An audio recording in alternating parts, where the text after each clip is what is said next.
오늘의 성경 말씀 마태복음 6장 5절로 13절 말씀. 또 너희가 기도할 때에 외식하는 자와 같이 되지 말라. 저희는 사람에게 보이려고 회당과 큰 거리 어귀에 서서 기도하기를 좋아하느니라. 내가 진실로 너희에게 이르노니 저희는 자기 상을 이미 받았느니라. 너는 기도할 때에 내 골방에 들어가 문을 닫고 은밀한 중에 계신 내 아버지께 기도하라. 은밀한 중에 보시는 내 아버지께서 갚으시리라. 또 기도할 때에 이방인과 같이 중언부언하지 말라. 저희는 말을 많이 하여야 들으실 줄 생각하느니라. 그러므로 저희를 본받지 말라. 구하기 전에 너희에게 있어야 할 것을 하나님 너희 아버지께서 아시느니라. 그러므로 너희는 이렇게 기도하라. 하늘에 계신 우리 아버지여, 이름이 거룩히 여김을 받으시오며 나라의 임하옵시며 뜻이 하늘에서 이룬 것 같이 땅에서도 이루어지리이다.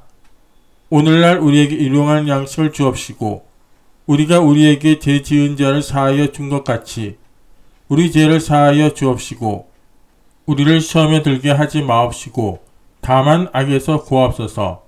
나라와 권세와 영광이 아버지께 영원히 있사옵나이다. 아멘. 우리 주님 앞에 한 번 더 기도드리겠습니다. 영화로우시고 거룩하신 아버지 하나님, 이제 1974년도도 마지막 지나가는 시점에 우리의 마음을 가다듬어 주님 앞에 고개를 숙였었습니다. 내 아버지 하나님이시여, 우리가 이 한 해를 지나오면서 하나님 앞에 받은 축복과 은총이 말로形容할 수가 없습니다. 거룩하신 우리 아버지 하나님의 은총과 사랑에 다시 한번 깊이 감사하고 우리를 사랑해 주신 그 은혜가 새해에도 더욱 넘치게 나타날 것을 믿음으로 우리 마음속에 기쁨이 충만하옵나이다. 그러나 한 해를 살아오는 동안에 주님 앞에 잘못한 일도 너무나 많습니다. 죄를 많이 짓고 반역도 많이 하고 그 역을 많이 했습니다. 우리의 생애 속에 세상의 죄악의 티끌과 먼지가 잔뜩 묻었습니다.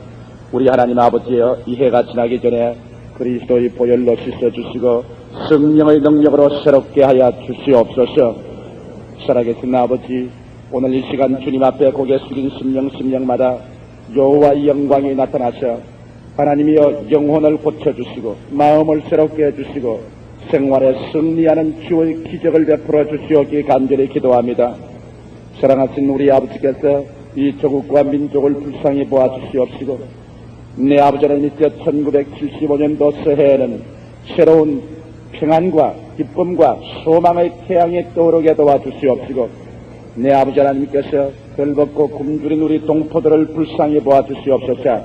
우리 아버지 하나님의 긍휼히 느끼심과 자비롭게 느끼시는 손길이 저들에게 임하여 주시옵소서.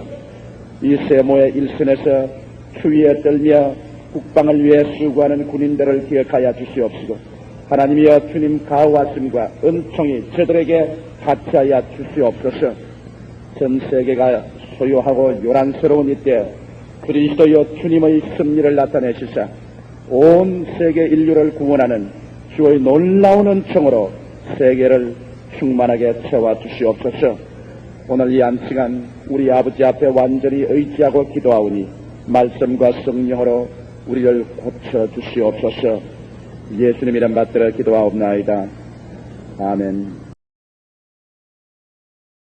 오늘은 여러분과 함께 마태복음 6장 5절로 13절에 있는 말씀 중 너희는 이렇게 기도하라는 우리 주 예수 그리스도의 교훈의 말씀을 가지고 은혜를 나누고자 합니다. 이제 아흘에 후면 그렇게도 충격적이고 요란스러웠던 1974년도도 영원히 지나가고 1975년의 새해를 맞이하게 됩니다. 묵은 해를 마지막 보내는 이 한 주일 동안 우리는 하나님과의 대화적 기도 속에서 먼지 묻은 자아를 반성하고 새해를 맞이하는 마음의 소리를 해야만 합니다. 그러기 위해서 주 예수께서 가르쳐 주신 기도문보다 더 이상 우리의 영혼을 맑혀주고 우리의 갈 길을 밝혀주고 마음의 자세를 바로 잡는 데 더 큰 도움이 되는 말씀이 없는 줄로 저는 확신합니다. 이러므로 오늘 이 시간 여러분과 함께 주기도문을 생각하고 고요히 기도하는 마음을 가짐으로 말미암아 지나온 1년을 돌이켜보고 나아갈 한 해의 새로운 지표를 얻고자 합니다. 이 세상에 태어난 사람 중에 일생을 살면서 그가 예수를 믿는 사람이든 아니 믿는 사람이든 한 번도 기도해보지 않은 사람은 없습니다. 세계 가장 철두철미한 무신론자요, 반신론자요, 살신자였던 니체도 그의 젊었을 때는 열화 같은 기도를 하나님께 드렸었습니다. 아, 마음의 고뇌여, 눈물의 강이여, 뜨거운 소원이여, 전능한 하나님이여, 그대는 어디 있나이까? 그는 몸부림치며 하나님께 기도한 적이 있었던 것입니다. 이와 같이 기도는 우리 사람들이 호흡하는 것처럼 우리 인생의 세상에 사는 동안 영혼의 호흡으로서 피할 수 없이 우리는 기도하게 되는 것입니다. 그러나 이 수많은 기도가 하나님께 상달되는 기도가 있음과 동시에 상달되지 않은 기도가 있습니다. 그 기도가 창조와 생산을 가져오는 위력이 될 수도 있고 공기만 진동하고 사라져버리는 음파에 불과한 기도도 있는 것입니다. 오늘 주 예수께서 우리에게 가르치는 기도는 어떻게 하면 하나님과의 진정한 대화의 세계를 열 수 있는지, 어떻게 하면 하나님께 상달될 수 있는 기도를 할 수 있는지, 어떠한 순수로서, 어떠한 자세로서, 어떠한 철학으로서 기도해야 될지, 기도에 대한 가장 근원적인 우리 인간의 질문에 대한 하나님의 궁극적인 해답을 우리에게 제시해주고 있는 것입니다. 저는 오늘 주기도문을 네 부분으로 분류해서 참으로 역사하는 창조적인 힘을 발휘하는 참된 기도를 할 수 있는 지침을 여러분에게 제시해드리고자 합니다. 첫째로 주님의 기도에 보면 하늘에 계신 우리 아버지여 이름이 거룩히 여김을 받으시오미로 출발하고 있는 것입니다. 이것은 제일 먼저 우리에게 삶의 궁극적인 자세를 이 기도문은 밝히 보여주고 있는 것입니다. 수없이 많은 사람들이 이 땅에 살면서 삶의 궁극적인 목적과 자세를 상실하고 삽니다. 우리가 주기도문을 제일 먼저 외울 때 하늘에 계신 우리 아버지 할 때 마음속에 심각한 파도가 부딪혀오지 않습니까? 우리는 지상에서 우리를 낳아준 아버지를 향해서 우리 아버지라고 말합니다. 우리 아버지가 동양 사람, 한국 사람이면 우리는 한국에서 태어나서 우리 아버지를 아버지라고 지상에서 부릅니다. 우리 아버지가 만일 미국 사람이요, 구라파 사람이면 우리는 우리 소속이 미국이나 구라파 사람의 소속이 될 것인 것입니다. 아버지의 이름을 부를 수 있다는 것은 바로 내 소속을 밝히는 것입니다. 한국 사람이 아버지면 우리는 한국 사람입니다. 미국 사람이 우리 아버지면 우리는 미국 사람입니다. 불란서 사람이 우리 아버지면 우리는 불란서 사람입니다. 그런데 우리가 이 지상에 살면서 머리를 숙여 기도할 때마다 하늘에 계신 우리 아버지라고 기도할 수 있다면 여러분과 내 마음속에 이 말씀이 갖다주는 충격이 클 것입니다. 이것은 무엇을 말합니까? 우리는 한국 사람도 미국 사람도 불란서 사람도 지상의 어떤 사람도 되기 전에 먼저 우리는 하늘나라 사람이요, 우리는 하늘에 소속된 사람이요, 우리의 영원한 고향과 집이 이 땅에 있지 아니하고 우리의 본적이 하늘에 있으며 우리의 집이 하늘에 있으며 우리는 이 땅을 경연과 나그네와 같이 지나가는 과정에 있는 사람이라는 것을 이 한 구절의 기도문은 우리에게 분명히 가르쳐주고 있는 것입니다. 여러분의 아버지가 하늘에 계시면 여러분의 본적지는 하늘인 것입니다. 여러분의 고향도 하늘인 것입니다. 여러분이 가야 될 곳도 하늘인 것입니다. 그러므로 우리의 궁극적인 관심사, 궁극적인 삶의 자세가 하늘나라를 중심으로 해야 되겠다는 것은 말로 다 할 수가 없는 것입니다. 모든 사람들이 고향을 그리워합니다. 또 모든 사람들은 자기가 자란 고향을 한평생 잊을 수가 없습니다. 아마 여러분께서 요사이 많이 연세가 들으셨다 할지라도 종종 꿈을 꿀 때 여러분 어릴 때 자랄 때 있었던 고향 꿈을 늘 꾸게 될 것입니다. 그만큼 고향이라는 것은 우리의 영혼 속에 깊은 인상을 남겨주고 우리의 심령을 끄는 힘이 있습니다. 우리가 주 나사렛 예수 그리스도를 구주로 모시고 성령으로 말미암아 우리가 거듭날 때 이것은 인간의 종교나 제도를 받아들이는 것 아닙니다. 여러분이 예수를 구주로 믿을 때 기독교인이 되는 것은 결단코 아닙니다. 성경 요한복음 1장 12절에 말씀하기를 영접하는 자, 곧 그 이름을 믿는 자들에게는 하나님의 자녀가 되는 권세를 주었으니 이는 혈통으로나 육정으로나 사람의 뜻으로 나지 않고 아버지께로 난 자들이라고 말하셨습니다.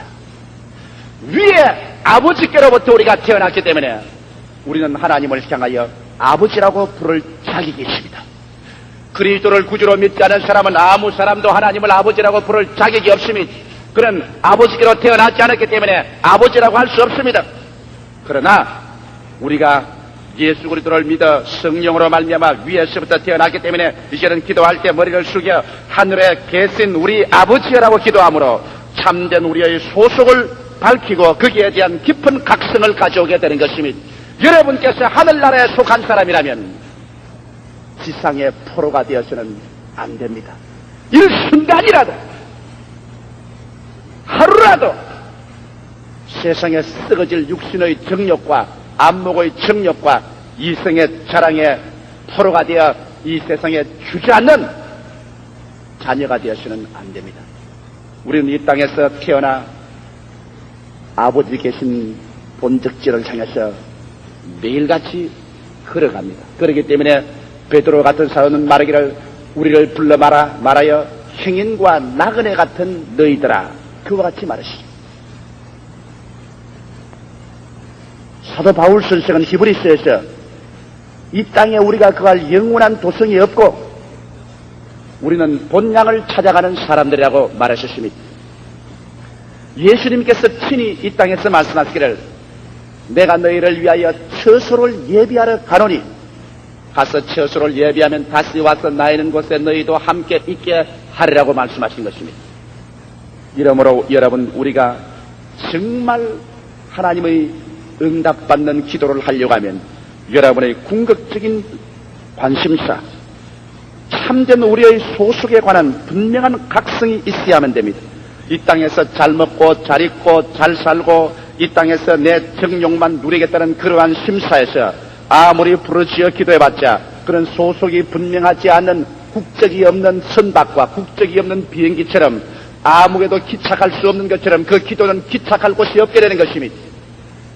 여러분께서 분명한 소속에 대한 깊은 각성으로 말미암아 뭐라고 말해도 어떠한 먼지 투성이 속에 어떠한 진흙구덩이에 빠져도 나의 소속은 하늘에 계신 아버지에게 나는 그 나라로 간다.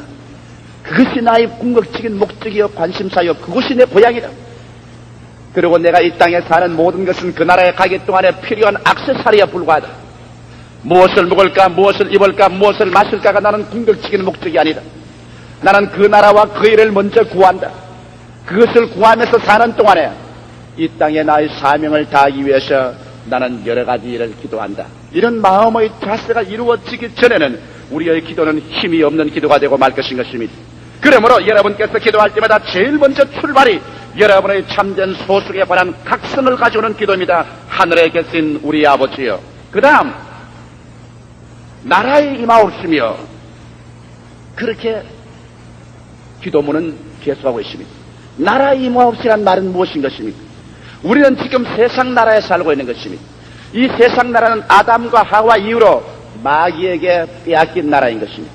원래 하나님께서 이 세상을 아담과 하와에게 주었지만은 아담과 하와가 그 주어진 나라와 영광을 가지고 마귀에게 복종함으로 말미암아 이 세상 모든 부귀와 영광은 악마의 손에 들어가 버리고 말았습니다. 그렇기 때문에 사도 요한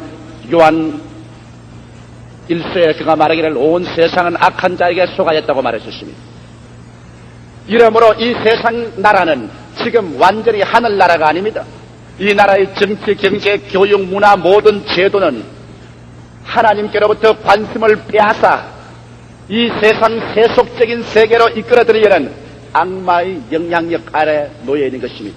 오늘날 세상에 있는 어떠한 인간이 세우는 정치, 경제, 교육, 문화, 제도, 인간, 일단 그 제도는 모두 다 예수 그리스도에게서 관심을 빼앗아 세속으로 이끌어가려는 제도로 전락해가고 있는 것입니다. 그리고 무엇이든지 그리스도 예수께로부터 관심을 빼앗아가는 일은 하나님의 성령의 역사가 아니고 악마의 역사인 것입니다.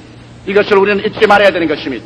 그렇기 때문에 우리가 오늘날 이 땅에 하나님께서 살려놓은 근본적인 삶의 사명은 이와 같이 세상의 모든 제도 속에서 그리스도 예수의 영광을 빼앗아가고 이 세상에 속해서 구원의 도리를 얻지 못하게 하는 이 사람들에게 하늘나라를 확장하는 복음 전파의 역사를 나타내는 것이 우리의 근본 사명인 것입니다.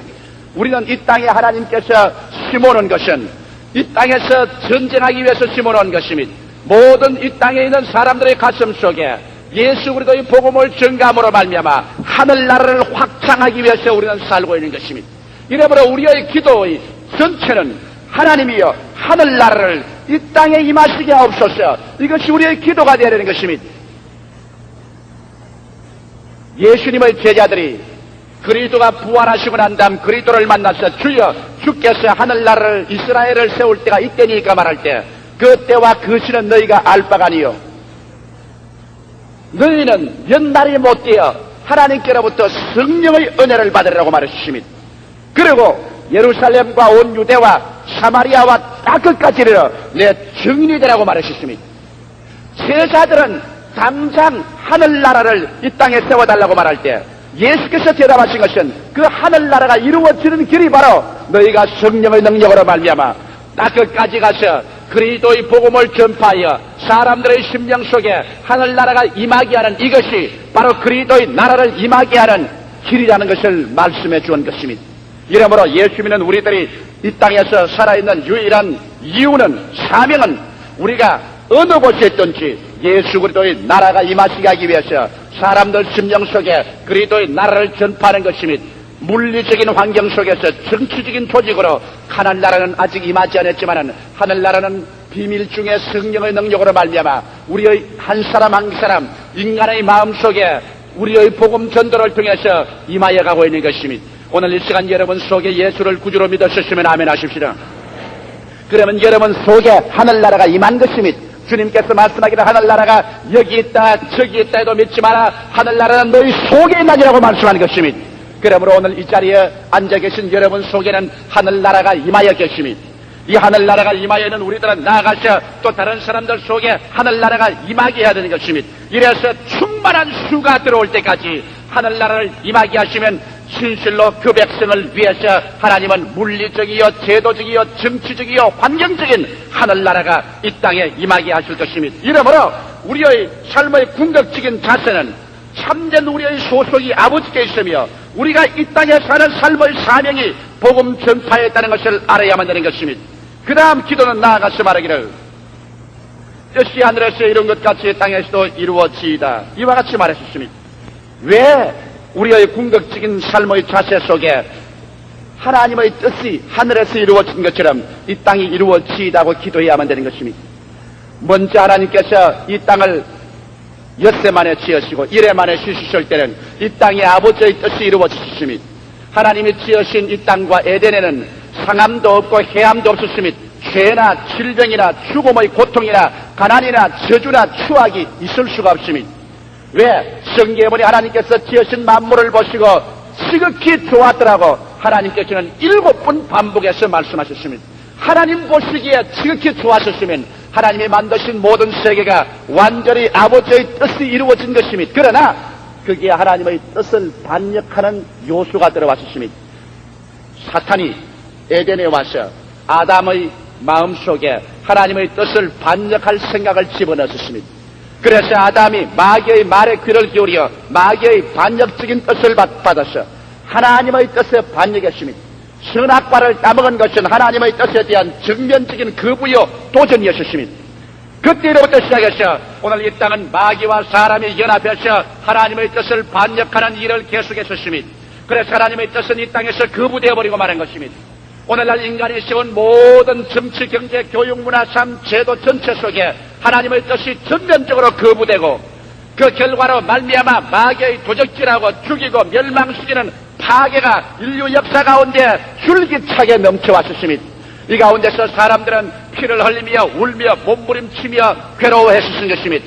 유명한 철인 에라스무스 같은 사람은 전쟁은 짐승들이나 할 일이라고 했지만은, 그러나 오늘날 인간은 끊임없는 전쟁을 하고 있는 것입니다. 인류 역사 6천여 년 동안에 평화의 세수는 300년도 채 되지 못함이, 이와 같은 비극은 바로 이 땅에 하나님의 뜻을 반역하고 정면으로 거부해버리고 인간이 마귀와 짝을 해서 이 세상을 살아왔다는 증거를 제시해주고 있는 것입니다.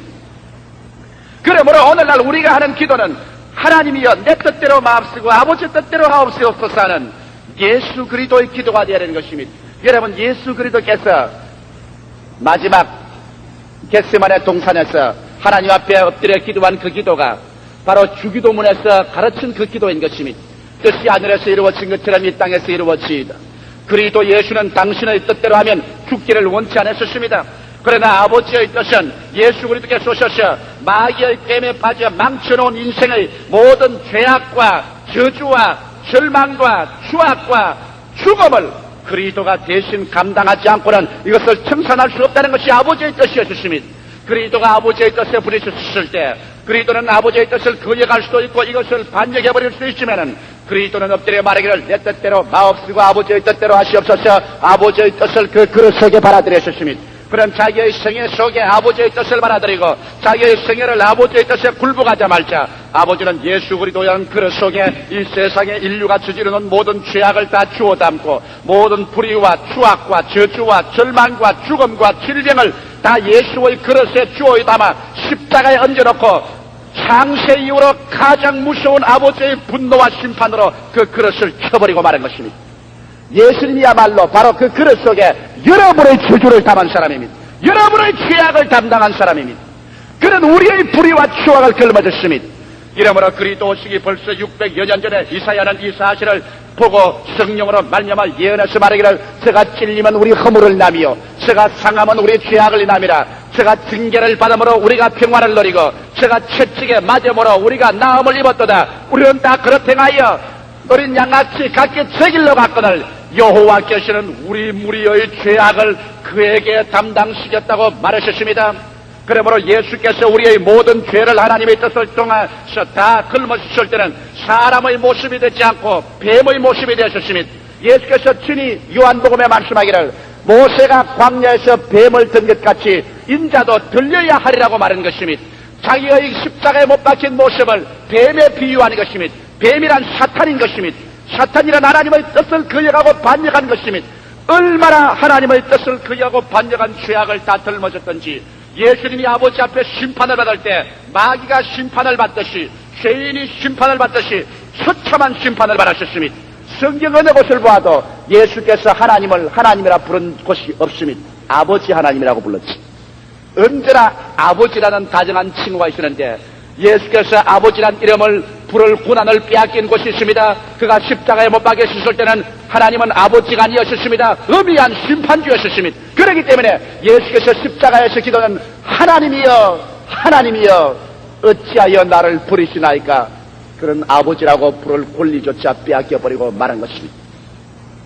그러나 예수께서 6시간 만에 그 모든 인간의 죄악을 다 청산하고 마지막 죽는 순간에는 하나님이 변하여 다시 아버지로 돌아섰습니다. 아버지여 내 영혼을 아버지께 부탁하나이다라고 말한 것입니다.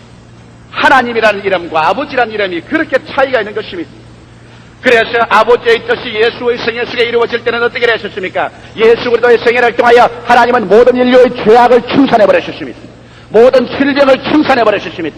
저주를 멸해버리셨습니다. 사망을 철폐했습니다. 마귀의 권세를 멸하셨습니다. 진실로 그리스도 예수의 생애 속에서 하늘에서 아버지의 뜻이 이루어진 것처럼 땅에서 다 이루어졌던 것입니다. 여러분 보십시오. 그러므로 오늘날 죄악은 하나님의 뜻이 아니라 마귀의 뜻입니다. 질병은 하나님의 뜻이 아니라 마귀의 뜻입니다. 저주는 하나님의 뜻이 아니라 마귀의 뜻입니다. 죽음은 하나님의 뜻이 아니라 사망의 권세를 잡은 자는 마귀인 것입니다. 이러기 때문에 우리 하나님께서는 우리가 기도할 때 뜻이 하늘에서 이루어진 것 같이 땅에서 이루어지이다. 이와 같은 기도를 하라는 것입니다. 우리의 뜻을 우리 하나님께 굴복시키고 주님 중심으로 살게 될 때 오늘날 또 하나님께서는 말씀과 성령을 통하여 여러분의 생애 속에 하나님의 뜻을 이루기를 원하시고 계신 것입니다. 예수의 일생을 보십시오. 그리스도께서 3년 반 동안 공생애를 사는 동안에 아버지의 뜻이 이루어진 장면을 보기를 원합니까? 그리스도는 가는 곳마다 죄악을 파괴했습니다. 그리스도의 모든 생애는 아버지의 뜻이 나타난 생애였는데 그런 죄를 미워하셨습니다. 죄를 용서하셨습니다. 죄가 그리스도 앞에 서지 못하게 하셨습니다. 그러나 그런 죄인을 불쌍히 여기고 사랑해서 건져주고 용서해 주었습니다. 그리스도와 어느 곳에 가더라도 여러분 병을 내버려 둔 것 보았습니까? 그리스도는 바로 아버지의 뜻이 나타난 분이었는데 그런 가는 곳마다 사람을 고통을 주고 찢고 죽이는 질병을 대적해 했습니다. 주님은 가는 곳마다 안전뱅이, 줄눈발이, 기머거리, 벙어리, 장님들을 고쳐주었던 것입니다. 주께서 병을 미워하셨습니다. 아버지의 뜻은 병을 가져오는 것이 아버지의 뜻이 아닙니다. 그런 병자를 불쌍히 여기서 고쳐주는 것입니다. 예수님이 가는 곳마다 마귀와 짜가는 것 보았습니까? 마귀는 가는 곳마다 그리스도에게 대적해서 일어났고 그리스도는 가는 곳마다 마귀를 내어 쫓아 그 묶음에서 사람들을 자유롭게 해준 것입니다. 아버지의 뜻은 마귀의 모든 파괴적인 억압에서 여러분을 자유케 하는 것이 그 뜻인 것을 보였었습니다. 예수께서 장례식 치르는 것 보았었습니까? 예수님은 가는 곳마다 죽은 자를 살려버렸지 주님께서 장례식을 치른 적은 한 번도 없습니다. 성경 전체를 살펴봐도 예수께서 장례식 설교를 한 적은 없습니다. 왜? 아버지의 뜻은 사망에 있지 않고 생명에 있습니다.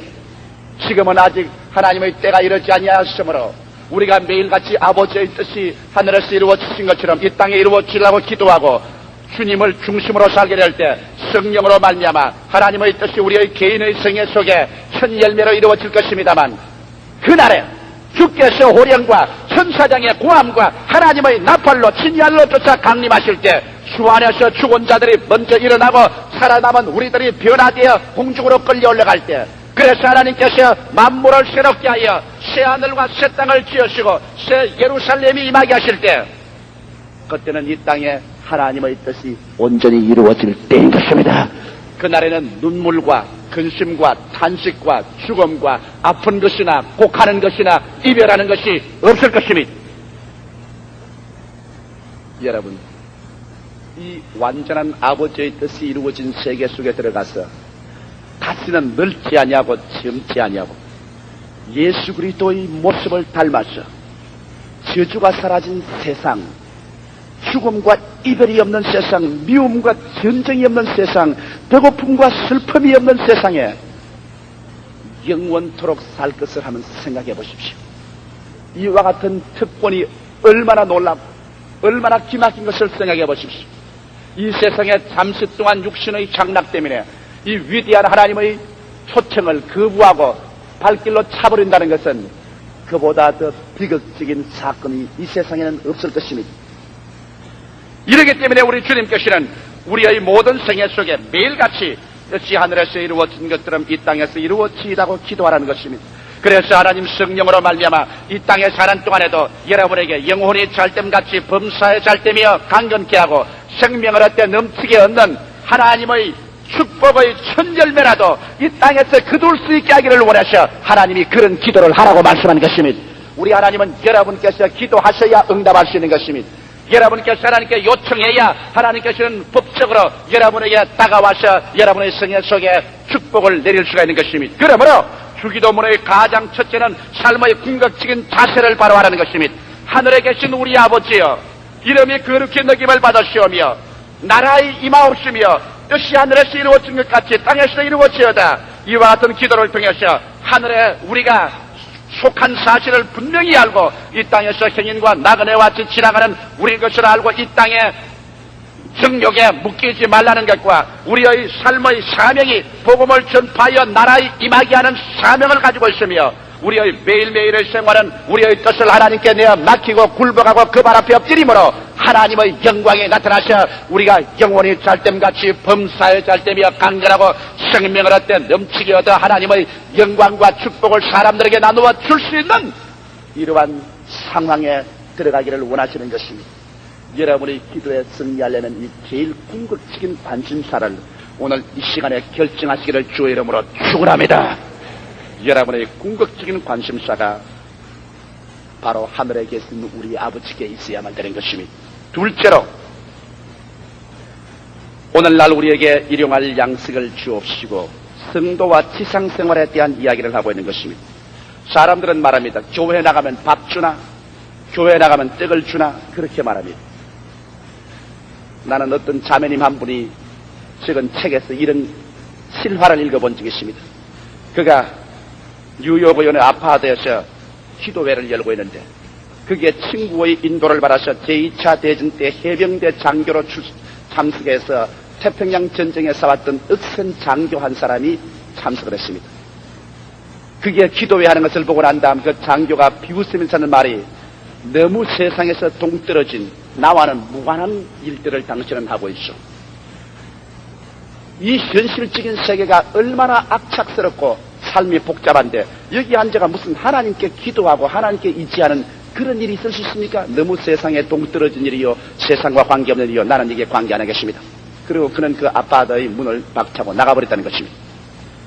그러나 얼마의 시간이 지나고 난 다음에 갑자기 그 청년 장교에서 급한 전갈이 왔습니다. 빨리 자기를 좀 찾아와 달라고.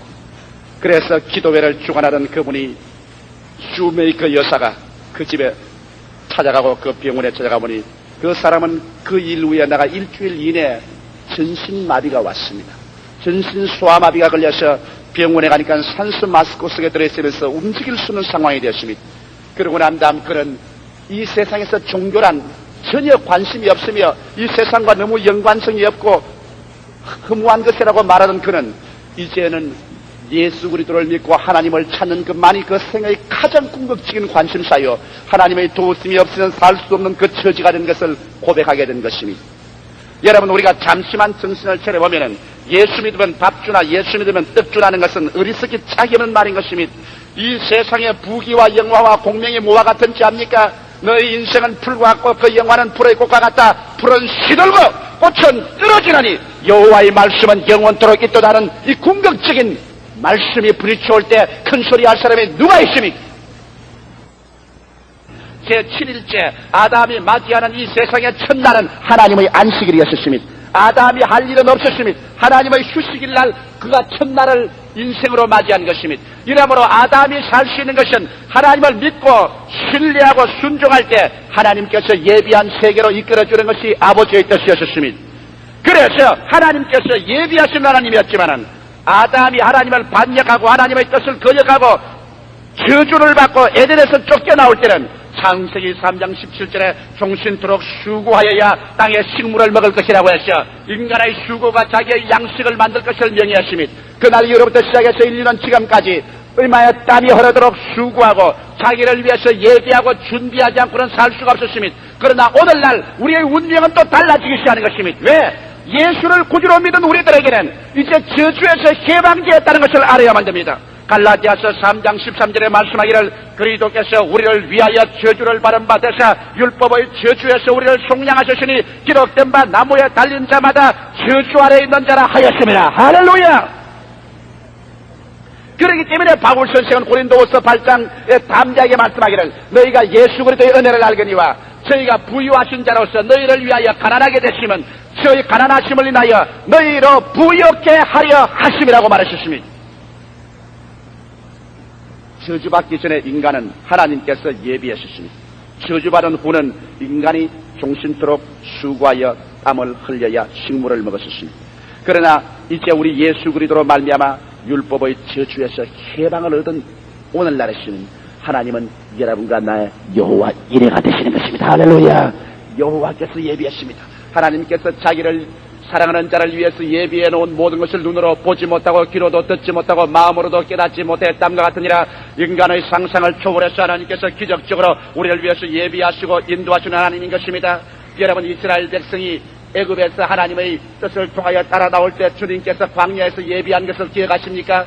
홍해수가에 나왔을 때 아무런 교량도 배도 없을 때 주께서 물을 갈라 예비하시고 광야에 나왔을 때 만나를 준비하시고 바위를 터뜨려 물이 나오게 하시고 메추라기를 보내서 고기를 먹게 하시고 하나님께서 예비해서 40여 년 광야에서 방황해도 버림받지 않게 만든 것을 기억하지 않습니까?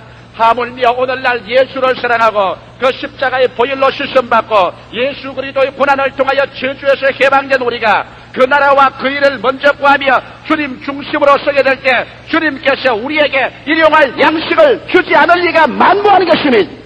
그 나라와 그 일을 먼저 구하라. 그리하면 이 모든 것을 너에게 도와주리라. 할렐루야.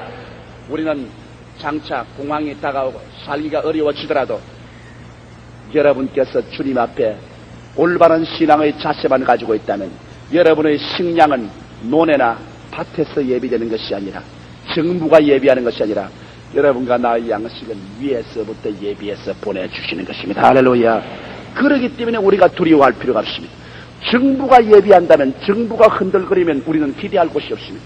논이나 밭에서 예비된다면 논이나 밭의 모든 것이 사라지면 우리는 의지할 곳이 없어지고 마는 것입니다.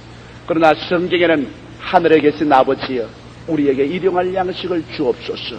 우리가 양식을 구하는 것은 하늘에서 구하는 것입니다. 그리고 아버지는 우리의 양식이 있는 것을 압니다. 여러분 엘리야를 보지요. 엘리야가 이스라엘에 3년 6개월 동안 기근이 들었을 때 그리 시내가에 가서 앉아 있었습니다. 그리 시내가에 앉아 있을 때 아침 저녁으로 까마귀가 양식을 들고 왔습니다. 고기와 떡을 가지고 와서 먹였었습니다. 여러분 남짐승 중에 까마귀보다 더 욕심이 많은 게 없는데 까마귀가 고기를 물고 와서 엘리야에게 갖다 주고 떡을 물고 와서 엘리야에게 줬다면 이거 진짜 기적인 겁니다. 여러분 비둘기가 아니고 까마귀입니다. 그래서 그것을 받아 먹고 그리 시냇물을 마셨는데 얼마 있지 않아야 여러분 시냇물이 말라버리고 말았습니다. 아 보통 사람 같으면 큰일 났다. 시냇물이 말랐으니 이제 목말라 죽게 되었구나.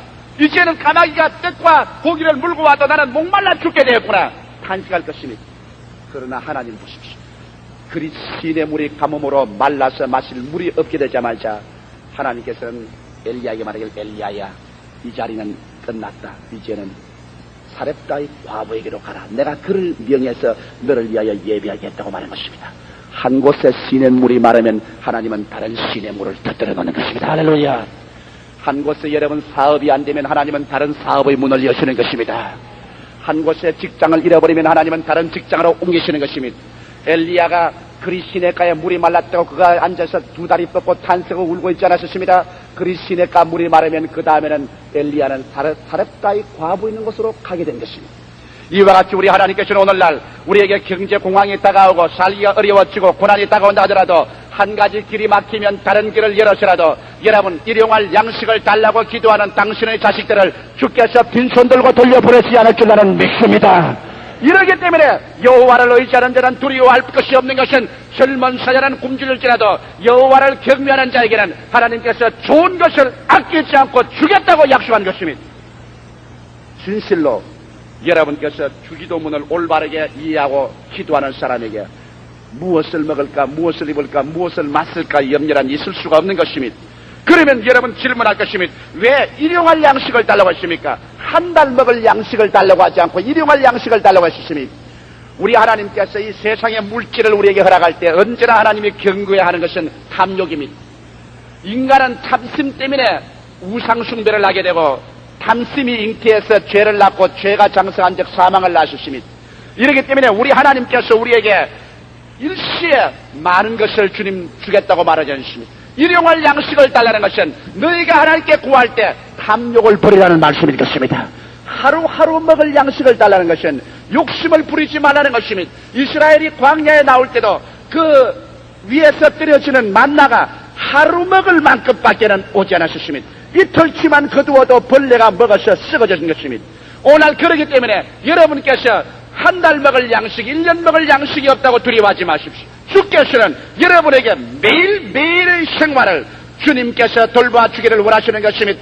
이처럼 주님께서는 한 달 전에 하나님이 아니요 1년 후에 하나님이 아니라 매일매일 동의하기를 원하는 하나님이신 것입니다. 그럴 뿐 아니라 매일매일 여러분 탐욕을 물리치고 매일매일 믿음으로 주께 의지할 때 우리 주님께서는 매일매일 같이 우리를 이끌어 주셔서 주님께서 충분히 승리하고 살 수 있도록 하는 것입니다. 하루 먹고 나니 그만큼 밀가루가 많이 생기고 그만큼 기름병에 기름이 더 있었습니다. 매일매일 주께서 인도하기 때문에 여러분께서는 매일 아침에 일어나면서 하나님 오늘 또 기적이 일어날 줄 믿습니다 하고 기도하시고 그날 저녁 자리에 들어갈 때 하나님 오늘 기적을 주신 것을 감사합니다 하십시오. 우리 예수 믿는 사람에게는 매일매일 일용할 양식을 주는 하나님의 기적이기 때문에 매일 새로운 힘을 주시고 매일매일 새로운 건강을 주십니다. 매일매일 새롭게 치료해 주시고 매일매일 새로운 길을 열어주시는 것입니다. 시시각각으로 인도하시는 하나님의 성령을 우리는 바라고 의지할 수 있는 것입니다. 셋째로 우리의 기도는 우리가 우리에게 죄 지은 자를 사하여 준 것 같이 우리 죄를 사하여 주옵시고 성도와의 대인 관계에 관해서 말하고 있는 것입니다. 주님께서 가르친 주기도문에서는 우리가 이 세상에 살면서 혼자 살지 않고 우리 부부 간에, 자녀 간에, 부모 자식 간, 이웃 간 우리가 함께 살기 때문에 이 함께 사는 데 있어서의 화목을 대단히 중요시했습니다.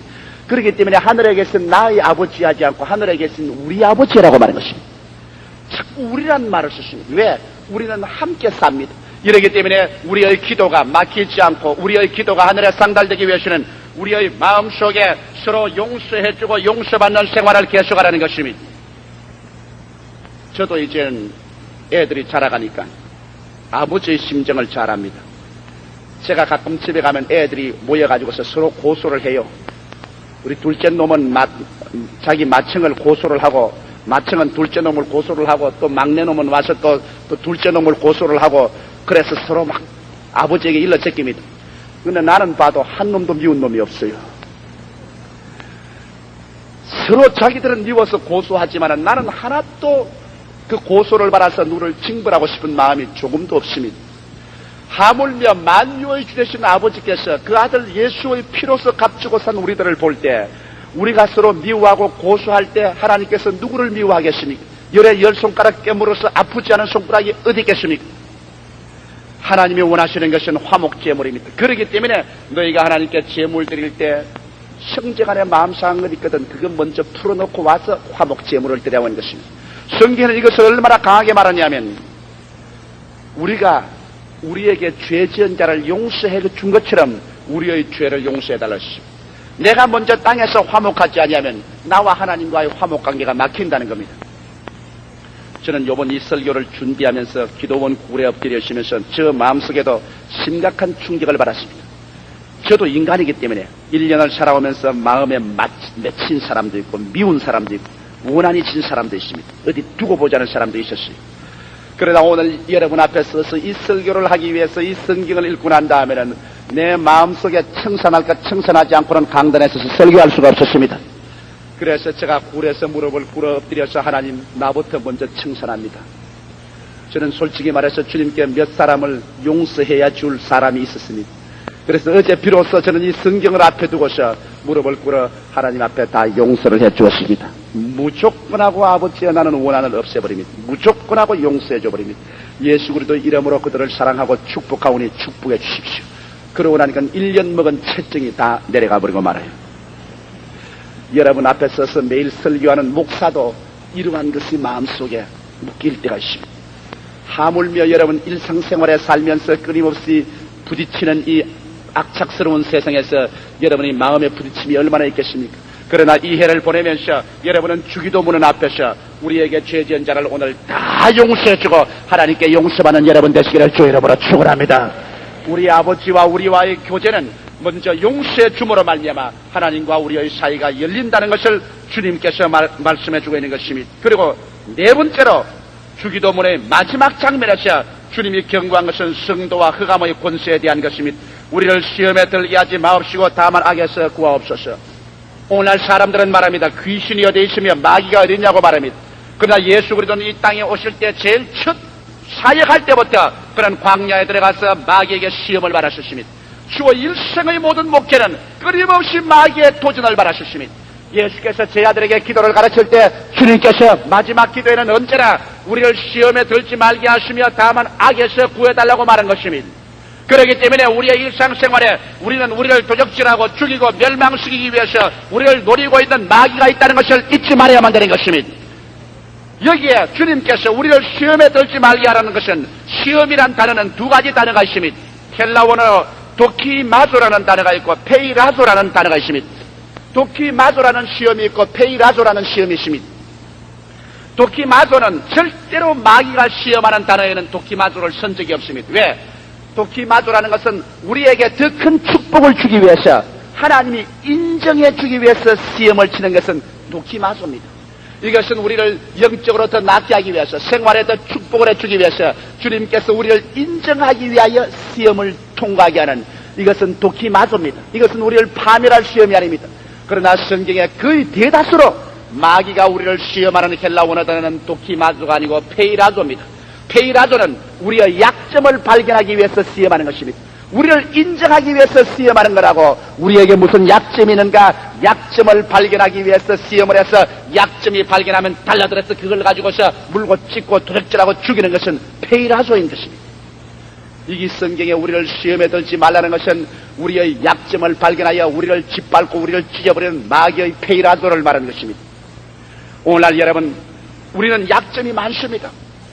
그렇기 때문에 이 약점을 마귀가 타고서 우리를 얽어매서 우리를 파괴할 수 있습니다. 매일같이 기도할 때 하나님이여 우리를 시험에 들지 말게 없소서. 우리의 약점이 마귀에게 발견이 되어서 이로 말미암아 얽히고 썩혀 찢기는 일이 없게 해달라고 기도하라고 성경은 말하고 있는 것입니다. 그러고 난 다음 우리의 약점이 바로 탐욕인 것입니다. 언제나 여러분, 인간의 탐욕이 가장 무서운 약점입니다. 아담과 하와도 탐욕 때문에 에덴을 빼앗겼고, 예수님을 시험할 때도 먹음직하고 부함직하고 마음에 얽혀 탐스럽게 한 그와 같은 탐욕을 가지고 그리스도를 시험했었습니다. 오늘날 또 여러분이 욕심이 잉태하면 죄를 낳고, 죄가 장수하면 사망을 낳습니다. 여러분이 사업을 할 때도 욕심으로 하지 마십시오. 여러분께서 어떤 계약을 할 때도 욕심이 앞서서 하지 마십시오. 욕심이 잉태하면 죄와 사망이 다가오는 것입니다. 욕심하지 말고 평상심 시도로 마음의 평상심을 가지고 하나님의 영광을 위해서 욕심 없이 하는 일은 파멸되지 않냐는 것입니다. 그렇기 때문에 주께서 우리에게 기도를, 하나님이여 우리에게 약점을 발견하여 파멸시키는 이와 같은 시험에 들지 말게 하옵소서. 매일 기도하라는 것입니다. 마귀는 이 약점을 찾기 위하여 매일 노리게 되는 것입니다. 그리고 다만 악에서 구하옵소서. 이 말은 헬라 원어로는 다만 마귀에게서, 악한 자에게서 구하옵소서 하는 것입니다. 마귀가 우리의 약점을 발견하여 잡히기만 하면 도적질하고 죽이고 멸망시키려 하기 때문에 매일같이 우리 기도가 끝마칠 때는 아버지여 약점에서 우리를 보호하여 주시옵시고 마귀의 손에 잡혀서 파멸되지 않게 하여 주시옵소서. 이 기도를 매일같이 하는 것입니다. 처음 기도는 아버지 하나님을 불렀지만은 마지막 기도의 끝은 언제나 우리의 약점을 지켜주시고 마귀에게서 우리를 보호해달라고 기도하라고 말하는 것입니다. 여러분, 사람이 살다가 자기의 약점이 노출되어 마귀에게 꼬리를 잡히고 나면 그만큼 비극적인 것은 없습니다. 마귀에게 끌려다니며 체민 상실 다하고 온갖 마음의 고통과 괴로움은 도저히 보상할 수 없을 만한 슬픔을 당합니다. 마귀는 일단 사람을 낚시에 걸었다고 말하면 온 입술과 혀가 다 찢어지도록 그를 잡아 당기는 것입니다. 기도는 싸움입니다, 여러분.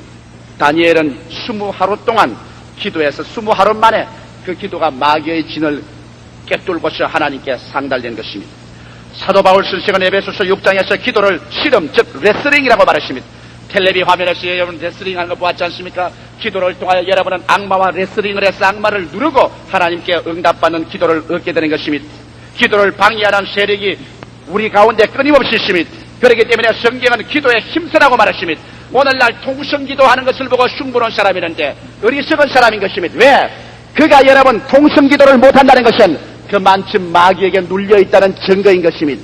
여러분께서 통성으로 기도해서 기도가 넘쳐나오는 것은 그만큼 벌써 마귀의 진을 꿰뚫고 있다는 증거인 것입니다. 오늘날 교회가 기도할 때 고요하고 잠잠하면 그 교회 자체가 영적으로 마귀에게 눌려있는 것입니다.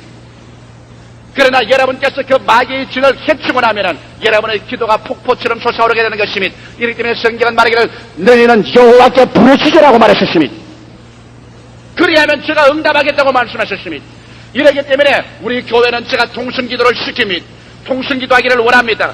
여러분 제일 처음 통성기도하려고 할 때 얼마나 힘이 든지 압니까? 무서운 영적인 압력이 와서 내 기도문이 열리지 않고 입이 들어붙는 것입니다.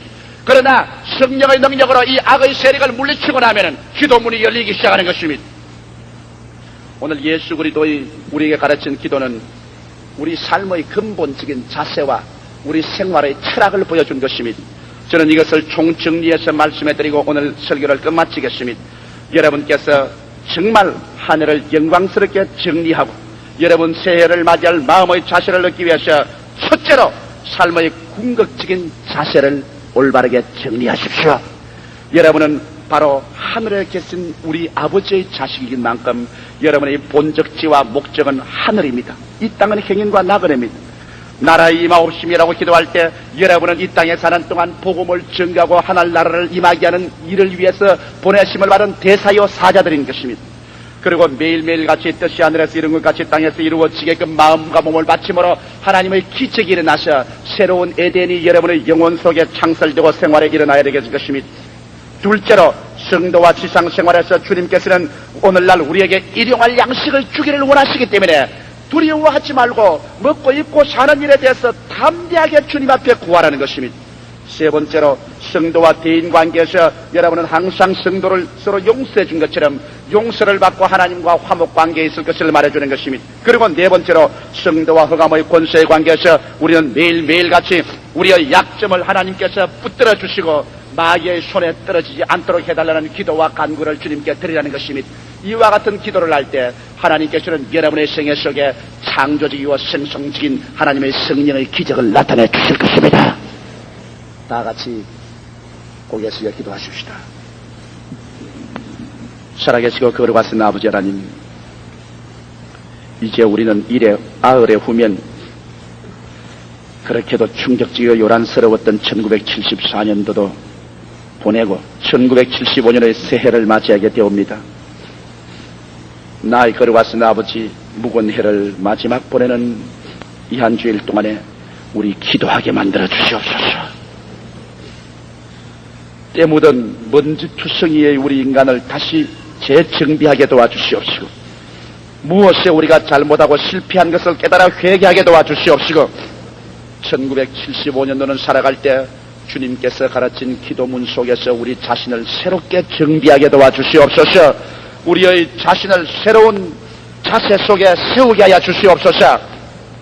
진실로 그 나라와 그 일을 먼저 구하며 믿음의 생활을 하며 악마를 이기는 승리의 생활한 우리 성도들 다 되게 하여 주시옵소서.